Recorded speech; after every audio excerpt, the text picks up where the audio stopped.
Hello everyone, welcome all joining in. मैं Cynthia महंगी स्वागत करती हूँ आप सबका अपने channel twin flame couple ascension पर। आज मैं बहुत ही अवेटेड टॉपिक के ऊपर जो है बात करने वाली हूँ।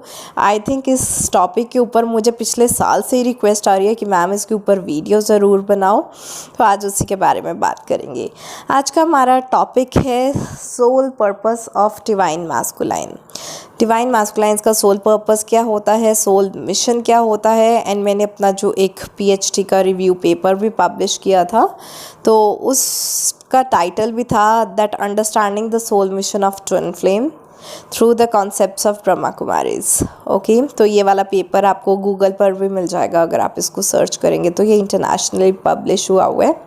तो कुछ चीज़ें मैं आपको इस वीडियो में डायरेक्टली बताना चाहूँगी। लेट्स इलस्ट्रेट कि एक्चुअली सोल पर्पस होता क्या है। आज हम डिवाइन मैस्कुलाइन की बात करेंगे, फिर जब मैं नेक्स्ट वीडियो पोस्ट करूँगी तो मैं soul purpose of divine feminine की बात करूँगी, या चलो दोनों साथ में ही ले लेते हैं तो अच्छा रहेगा। आज का जो हमारा टॉपिक है that is soul mission of divine masculine and divine feminine in twin flame journey. Okay, पहली बात तो सोल पर्पस क्या होता है। सोल पर्पस वो चीज़ होती है जिसके लिए हम पैदा हुए हैं। एक पर्पस होता है जो कि हम अपनी लाइफ में खुद चुनते हैं, जिसके लिए हम लाइफ में इनकारनेशन लेते हैं। ओके, एक एग्जांपल बता देती हूँ कि आपने गॉड से कहा कि गॉड प्लीज़ बहुत टाइम हो गया मैं सोल वर्ल्ड में ही घूम रहा हूँ, अब मुझे सोल फॉर्म में नहीं रहना, मुझे 3D वर्ल्ड में जाना है, मुझे बर्थ चाहिए। तो गॉड आपसे पूछता है कि क्यों, आप वहाँ पर ऐसे जाकर क्या काम करोगे जिसके लिए मैं तुम्हें धरती पर भेजूँ। Why do you need to take birth, क्यों लेना है। तो उस वक्त क्या है, हम जो सोल है वो अपना मिशन खुद चुनती है, एंड उसके साथ ये भी चुनती है कि ये मिशन कितने टाइम में पूरा हो जाएगा। हम जैसे बोलते हैं ना कि हर इंसान अपनी डेथ डेट भी लिखवा कर आता है, बोल कर आता है कि डिवाइन मेरा ये लाइफ में पर्पस है, ये पर्पस मैं इतने टाइम में पूरा कर लूँगा और वापस आ जाऊँगा, प्लीज़ मुझे 3D वर्ल्ड में भेज दो। ओके, तो डिवाइन क्या करते हैं, ठीक है आपकी डेथ डेट लिख दी जाती है, आपका सोल मिशन लिख दिया जाता है, और ये सब कुछ आप अपनी मर्ज़ी से चूज़ करते हो। यस, आप ट्विन फ्लेम जर्नी भी अपनी मर्ज़ी से चूज़ करते हो। जब आप सोल वर्ल्ड में होते हो आप चूज़ करते हो कि आप लाइफ में क्या करोगे। इसी वजह से जब आपकी एक इनर कॉलिंग होती है, आपने ये देखा होगा कि बहुत बार जब आप सोचते हो कि मेरा सोल पर्पस क्या है, सोल पर्पस क्या है, आपको एक इनर कॉलिंग होती है, एक अंदर से आवाज़ आती है कि नहीं मुझे ये करना है। वो आवाज़ आती कहाँ से है, वो इनर कॉलिंग आती कहाँ से है। हम उसको डिवाइन कॉलिंग क्यों नहीं बोलते। डिवाइन कॉलिंग तो तब होना जब कोई हायर पावर से आपको वो आवाज़ आए। वो आपके अंदर से आवाज़ आती है, एक इनर वॉइस, आपकी इंट्यूशन। वो इंट्यूशन आती है कि आपकी सोल आपको गाइड करती है, आपको याद दिलाती है कि आपने ये अपना सोल मिशन चूज़ किया था, अब इसको फुलफ़िल करने का टाइम आ गया है। ओके, तो हम अपना सोल मिशन सोल वर्ल्ड में खुद चूज़ करते हैं, हम अपनी डेथ डेट भी खुद लिखवा कर आते हैं। ये एक तरह का आपका सोल कॉन्ट्रैक्ट होता है डिवाइन के साथ कि मेरा ये आपके साथ कॉन्ट्रैक्ट है, मैं ये काम करने धरती पर जा रहा हूँ, इतने टाइम में ये प्रोजेक्ट कंप्लीट कर दूँगा और फिर मैं वापस सोल वर्ल्ड में आ जाऊँगा, मेरी डेथ हो जाएगी तब। ठीक है, सो इस तरह का एक सोल कॉन्ट्रैक्ट बनता है डिवाइन के साथ, जिसके बाद हम अपना पर्पस खुद चुनते हैं, अपनी लाइफ खुद चुनते हैं, एंड इवन अपनी सफरिंग्स तक खुद चुनते हैं। क्योंकि जब आपने ये सोल कॉन्ट्रैक्ट लिया कि मैं अपनी ट्विन फ्लेम जर्नी चूज़ करता हूँ, मुझे अपने ट्विन फ्लेम के साथ रहना है, ग्रोथ करनी है, असेंशन करनी है, हीलिंग करनी है, यूनियन में आना है, तब ये जब आप सोल कॉन्ट्रैक्ट लेकर आते हो, प्रॉब्लम कहाँ पर आती है कि 3D वर्ल्ड में आते ही आप ये सब भूल जाते हो, लिटरली भूल जाते हो। जब आप जन्म लेते हो तो आपको सोल वर्ल्ड की कुछ भी बातें याद नहीं रहती कि आप कहाँ से आए हो, आप वूम में कैसे रहते थे, right, during pregnancy and all. तो आपको कुछ भी सोल वर्ल्ड का बिल्कुल याद नहीं रहता। आप अपने फिज़िकल 3D वर्ल्ड में सेटल डाउन होने की कोशिश करते हो, एंड ड्यूरिंग दैट प्रोसेस आप भूल जाते हो कि आपका सोल पर्पस क्या है। बहुत सारे साल निकल जाते हैं अपना सोल पर्पस फाइंड आउट करने में कि सोल पर्पस क्या है। बहुत से लोगों को एक इनर कॉलिंग होती रहती है, एक पैशन है उनका जो बार बार इग्नाइट होता रहता है कि नहीं मुझे ये करना है, मुझे ये करना है। तो पैशन के थ्रू उनको अपना सोल पर्पस पता चलता है। कुछ लोगों को अपनी मेडिटेशन में कुछ विजन्स दिखाई देते हैं बार बार, उसके अकॉर्डिंग उनको सोल पर्पस पता चलता है कि ये मेरा सोल पर्पस है। कुछ लोगों को अपनी इनर वॉइस सुनाई देती है कि तुम्हें ये करने की ज़रूरत है। डिफरेंट वेज हैं। कुछ लोगों को ड्रीम्स में पता चलता है, एक ही तरह के ड्रीम बार बार देखते रहना, तो उनको पता चल जाता है कि शायद मेरा ये सोल पर्पस है, मैं इसी के लिए आया हूँ एंड मुझे ये सोल पर्पस रिमाइंड करवाने के लिए ये ड्रीम्स दिखाए जा रहे हैं। मुझे ये सब याद करवाने के लिए ही मुझे मेडिटेशन में विजन्स दिखाए जा रहे हैं। मुझे अपना सोल पर्पस पता चल सके और मैं अपने सोल पर्पस की तरफ काम कर सकूं, इसलिए आपको अलग अलग वे से, डिफरेंट वे से अपने सोल पर्पस की तरफ जो है अवेकनिंग होनी शुरू हो जाती है।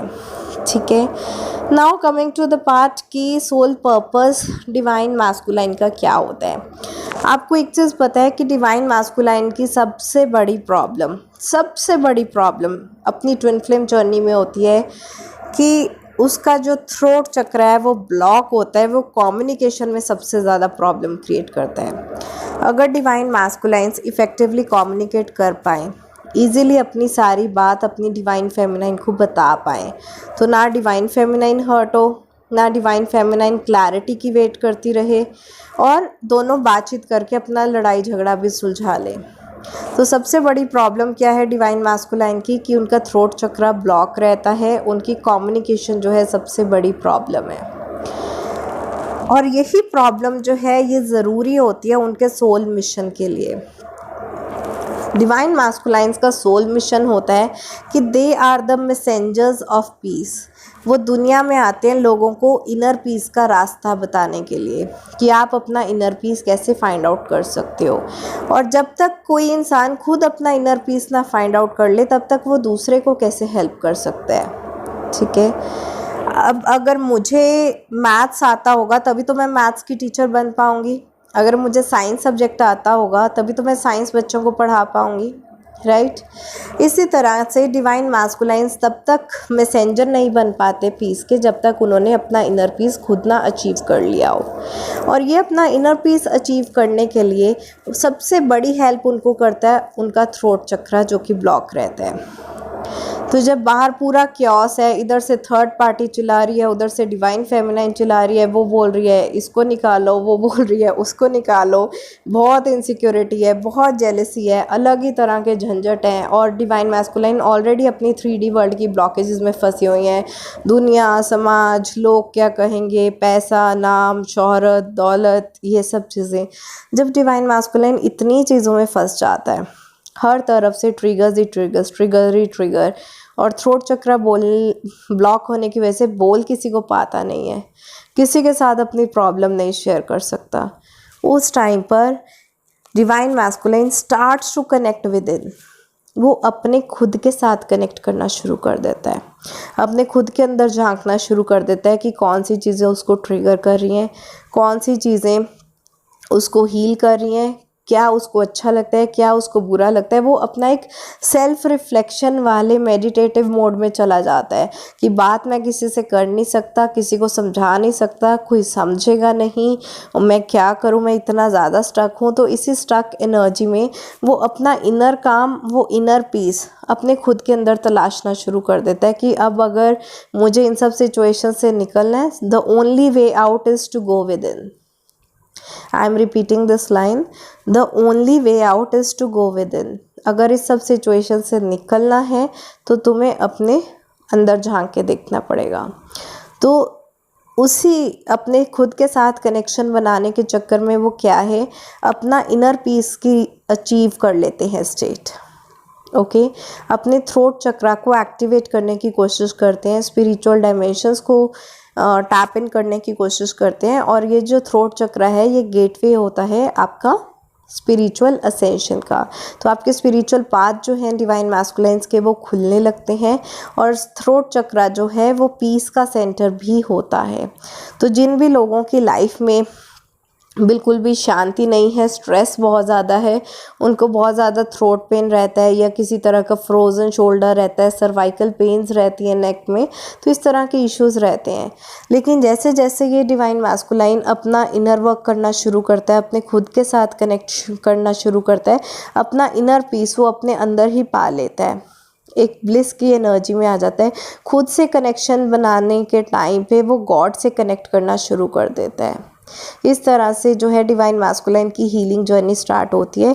जब वो अपना खुद का इनर पीस अचीव कर लेता है, वो एक पीस टीचर बन जाता है कि मुझे पीस मिल गया, अब मैं दुनिया को बताऊंगा कि पीस कैसे लिया जाता है। जितना मर्जी बाहर क्योस हो, चाहे डिवाइन फेमिनाइन चिल्ला रही है, चाहे थर्ड पार्टी चिल्ला रही है, चाहे कुछ वर्क पे प्रॉब्लम चल रही है, चाहे दुनियादारी की कुछ प्रॉब्लम चल रही है, इन सब को इग्नोर करके मैं अपने आप में कैसे शांत हूँ, मैं अपने आप को कैसे स्टेबल रख रहा हूँ, मैं अपने आप को कैसे काम रख रहा हूँ, इसका अगर मैंने फॉर्मूला क्रैक डाउन कर लिया तो अब मैं इसको पूरी दुनिया को बताऊँगा। तो जो डिवाइन मैस्कुलाइंस का सोल पर्पस बन जाता है वो है they have to be the messengers of peace. Peace कैसे अचीव करना है, इस चीज़ के मैसेंजर बन जाते हैं, लोगों को एनलाइटन करते हैं कि how to achieve peace in life. ये डिवाइन मैस्कुलाइंस का सोल पर्पस होता है। अब बात करते हैं डिवाइन फेमिनाइन के सोल पर्पस की। डिवाइन फेमिनाइन की सबसे बड़ी प्रॉब्लम डिवाइन मैस्कुलाइन का थ्रोट चक्र होता है, तो डिवाइन फेमिनाइन का हार्ट चक्र होता है। बहुत ज़्यादा इमोशनल होती हैं, जल्दी जल्दी हार्ट चक्र उनका ब्लॉक हो जाता है, बहुत जल्दी हर्ट हो जाती हैं, कभी कार्मिक से हर्ट हो रही हैं, कभी इनर चाइल्ड वुंड्स उनकी प्रॉब्लम बना हुआ है, अबैंडनमेंट है, हीलिंग है, ट्रस्ट इश्यूज़ है, बिट्रेयल है। जब डिवाइन मैस्कुलाइन थर्ड पार्टी के साथ डिवाइन फेमिनाइन को चीट कर देता है, फिर हार्ट ब्रोकन सिचुएशन में हो जाती हैं। सो हार्ट चक्रा, हार्ट चक्रा, हार्ट चक्रा, डिवाइन फेमिनाइन की सबसे बड़ी प्रॉब्लम हार्ट चक्रा। ओके यही हार्ट चक्र है जो उनको अटैचमेंट की एनर्जी में हमेशा स्टक रखता है और उनको अनकंडीशनल लव की एनर्जी में आने नहीं देता। सो हार्ट चक्र जो है सबसे बड़ी ब्लॉकेज बन जाता है और यही ब्लॉकेज जो है उनको हेल्प करती है अपना सोल पर्पस अचीव करने में। डिवाइन फेमिनाइंस का सोल पर्पस होता है कि they are the messengers of unconditional love. Divine masculine सबको इनर पीस कैसे लाना है उसके बारे में सिखाता है और डिवाइन फेमिनाइन सबको अनकंडीशनल लव करना सिखाती हैं, क्योंकि वो खुद से इतनी हार चुकी होती हैं, इतनी इमोशनल होती हैं, एम्पैथ होती हैं कि जो कार्मिक्स ने उनको ट्रिगर किया होता है वो अपने कार्मिक्स को भी माफ़ कर देती हैं, फॉरगिव करके फिर से लव एंड लाइट की एनर्जी में आ जाती हैं। इतना ज़्यादा ममता उनके अंदर भरी होती है, इतनी ज़्यादा नर्चरिंग होती है, इतनी ज़्यादा केयरिंग होती हैं कि अपने दुश्मन को भी प्यार करने लग जाती हैं। ठीक है, जो लोग उनको हर्ट करते हैं उनसे भी वो बहुत प्यार करती हैं। तो हमेशा जो है डिवाइन फेमिनाइन ने सिर्फ लाइफ में एक ही चीज़ सीखी होती है, वो है कि किसी को प्यार कैसे किया जाता है। लेकिन यहीं पर वो डिवाइन मैस्कुलाइन के साथ अटैचमेंट में कहीं ना कहीं फंस जाती हैं, जो उनकी लाइफ में प्रॉब्लम क्रिएट कर देता है। जब तक डिवाइन फेमिनाइन अटैचमेंट की एनर्जी में है उसको थर्ड पार्टी से प्रॉब्लम होती ही रहेगी, हमेशा होगी कि मेरी जगह किसी और को क्यों दे दी। अटैचमेंट है तो रिप्लेसमेंट से प्रॉब्लम होगी। वही अगर अटैचमेंट निकलकर अनकंडीशनल लव आ जाए, अनकंडीशनल लव आते ही वो थर्ड पार्टी से प्रॉब्लम ही ख़त्म हो जाएगी। एक एग्जांपल दे देती हूँ कि एक मदर है, एक फादर है, एक बच्चा है। ठीक है, बच्चा अगर कहे कि मैं मम्मी को ज़्यादा प्यार करता हूँ, पापा को प्यार नहीं करता, तो क्या पापा को मम्मी से जेलसी होगी या इनसिक्योरिटी होगी, या वो बोलेंगे कि मम्मी को लाइफ से निकाल दे, तू मुझे प्यार कर? कोई भी फादर ऐसे नहीं बोलेगा। और अगर वही बच्चा बोले कि मैं फादर को ज़्यादा प्यार करता हूँ, मैं मम्मी को इतना प्यार नहीं करता, तो मम्मी कभी नहीं चाहेगी कि वो फादर और जो बच्चा है वो अलग हो जाए। तो ये सब कुछ क्या है, ये ट्रायंगल क्या है? ये भी तो लव ट्रायंगल है, इसमें एक बच्चा है, एक मदर है, एक फादर है, ये भी लव ट्रायंगल है। लेकिन यहाँ पर क्या है, अटैचमेंट नहीं है, अनकंडीशनल लव है। तो जब अनकंडीशनल लव होता है तो हमें फ़र्क नहीं पड़ता कि कोई किसी से कितना प्यार कर रहा है, हमारा प्यार उनके लिए कम नहीं होता, इसको अनकंडीशनल लव बोलते हैं। अगर बच्चा फादर से ज़्यादा प्यार कर रहा है, इसका असर मम्मी पे नहीं पड़ता। मम्मी ये नहीं सोचती कि मैं अब से अपने बच्चे को कम प्यार करने लग जाऊंगी क्योंकि ये अपने फादर को प्यार करते हैं, नो। लेकिन यही आप एग्जाम्पल अपनी ट्विन फ्लेम जर्नी में फिट करके देखो। अगर डिवाइन फेमिनाइन आपको पता चला कि आपका डिवाइन मैस्कुलाइन आपको प्यार कम करता है, थर्ड पार्टी को प्यार ज़्यादा करता है क्या आपका प्यार कम हो जाता है? अगर आपका प्यार कम हो जाता है, आप चिल्लाते हो, नफ़रत करने लगते हो, माफ़ नहीं करते डीएम को, गुस्सा आता है, कट ऑफ कर देते हो, लड़ाई झगड़ा कर लेते हो, तो मतलब आप अटैचमेंट की एनर्जी में हो। अगर अनकंडीशनल लव है तो आपको फ़र्क ही नहीं पड़ेगा। आप बोलेगा तुझे जिससे प्यार करना है तू कर, मेरा प्यार कभी ख़त्म नहीं होने वाला। ठीक है, that is the kind of unconditional love कि आपने एक कंडीशन नहीं रखी कि जितना मैं प्यार करूं कि तुम भी मुझे वापस में उतना ही प्यार करो। नो, ये कंडीशन नहीं है, इसको अनकंडीशनल लव बोलते हैं। ठीक है, तो जो ये डिवाइन फेमिनाइंस होती हैं उनको अनकंडीशनल लव की एनर्जी में आना होता है अपनी ट्विन फ्लेम जर्नी के ड्यूरिंग। तो उनकी सबसे बड़ी ब्लॉकेज हार्ट चक्रा की अटैचमेंट्स जो उसको पेन एंड सफरिंग करती हैं हमेशा। हार्ट चक्रा क्रैक ओपन होता है, इनर चाइल्ड वुंड्स उनके सरफेस हो जाते हैं, फिर से पेन सफरिंग की एनर्जी। तो ये पूरी लाइफ डिवाइन फेमिनाइन अपनी निकाल देती है कि वो कैसे अपने हार्ट चक्रा को बैलेंस में लेकर आए, कैसे अपनी डिटैचमेंट की एनर्जीज़ में आए, अनकंडीशनल लव की एनर्जीज़ में आए। और जब डिवाइन फेमिनाइन ये आर्ट सीख लेती है कि अनकंडीशनल लव की एनर्जी में आना कैसे है, उसी वक्त से डिवाइन फेमिनाइन अपने सोल मिशन की तरफ चल पड़ती है। Divine feminine becomes the messenger for teaching the people about unconditional love. वो अनकंडीशनल लव की टीचर बन जाती है क्योंकि ये आर्ट उसने क्रैक कर ली है। इसका एक क्या बोलते हैं, इसका फॉर्मूला उसके हाथ में लग चुका है। उसको पता है कि अगर मैं अनकंडीशनल लव की एनर्जी में आ सकती हूँ तो पूरी दुनिया में जितनी डिवाइन फेमिनाइंस हैं वो भी अनकंडीशनल लव की एनर्जी में आ सकती हैं।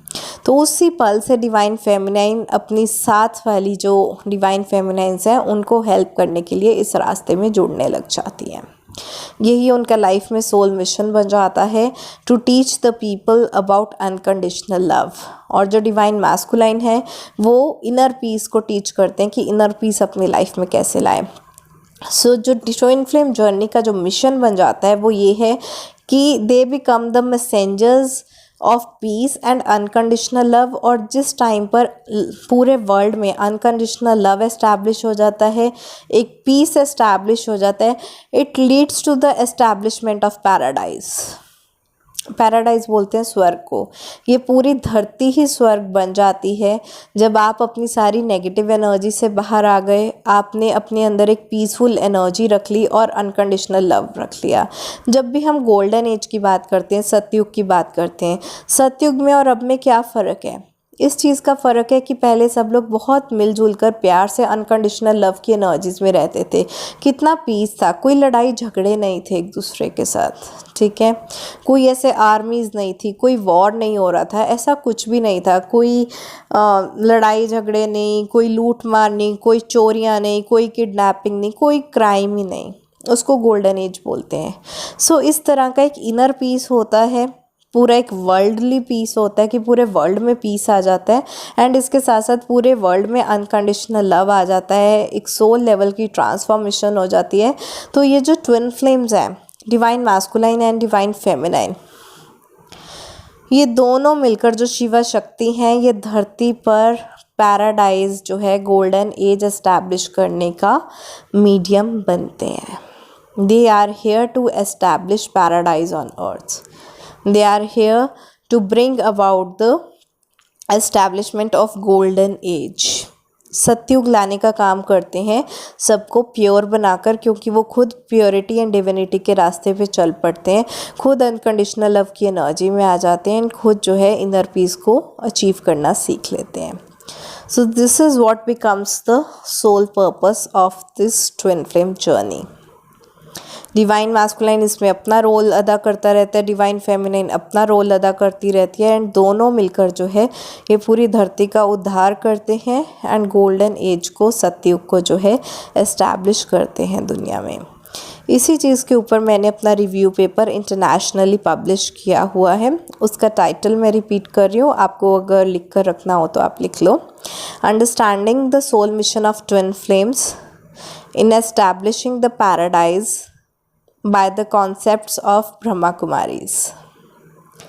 ठीक है, तो ये पेपर आपको इंटरनेशनली गूगल पे टाइप करोगे तो मिल जाएगा, आप वहाँ से भी डाउनलोड कर सकते हैं। और अगर किसी को मुझसे डायरेक्टली लेना है, आप मुझे व्हाट्सएप पर भी अप्रोच कर सकते हैं, तो मैं व्हाट्सएप पर भी जो है आपको इसका PDF सेंड कर दूँगी, you can read about it. बहुत से लोगों को रीडिंग की आदत नहीं होती और ये बहुत ही अवेटेड वीडियो था, पिछले साल से ही मुझे बोल रहे हैं सब। बनाने का टाइम नहीं लग रहा था या एक डिवाइन चैनलिंग नहीं आ रही थी, जब तक इशारा ना हो तब तक मैं वो वीडियो नहीं बनाती हूँ। तो ये मैंने पेपर लास्ट ईयर पब्लिश किया था, तो आज जाकर उसकी वीडियो बनी है। होपफुली आपको ये वीडियो पसंद आई होगी। मैं चाहती हूँ कि आप इस वीडियो को जितना हो सके उतना शेयर कर सकें, क्योंकि बहुत से लोग ट्विन फ्लेम जर्नी में भटक रहे हैं। उनको ऐसा लगता है कि ट्विन फ्लेम जर्नी का पर्पस ट्विन फ्लेम यूनियन है, यूनियन के पीछे भागते रहते हैं, चेजिंग एनर्जी में रहते हैं, जिनकी वजह से उनकी जर्नी कभी कंप्लीट नहीं हो पाती। तो मैं चाहती हूँ कि ऐसी भटकी हुई सोल्स को, जो कि अपने रास्ते से बहुत ज़्यादा भटक चुकी हैं, ट्विन फ्लेम यूनियन ऑब्सेशन में जा चुकी हैं, यूनियन के सिवाय उनको कुछ दिखाई नहीं देता और अपना सोल पर्पस वो यूनियन मान चुकी हैं, मैं चाहती हूँ कि ये एक आई ओपनिंग वीडियो उन तक पहुँचे। तो आप अगर जितना हो सके इस वीडियो को आगे शेयर करेंगे तो मुझे और भी ज़्यादा खुशी होगी कि मैं और भी ज़्यादा लोगों को एनलाइटन करने का एक मीडियम बन पाई। आप सबकी हेल्प बहुत मिलती है। Thank you so much. जितना ग्रैटिट्यूड हो सके वो भी कम है आप लोगों के लिए। Thank you, really thank you so much कि आप लोग मुझे भी हेल्प कर रहे हो कि मैं पूरे वर्ल्ड को हेल्प कर सकूं। Thank you so much. आज के लिए इतना ही। आई होप आपको ये वीडियो अच्छा लगा होगा। Bye bye, take care, blessings.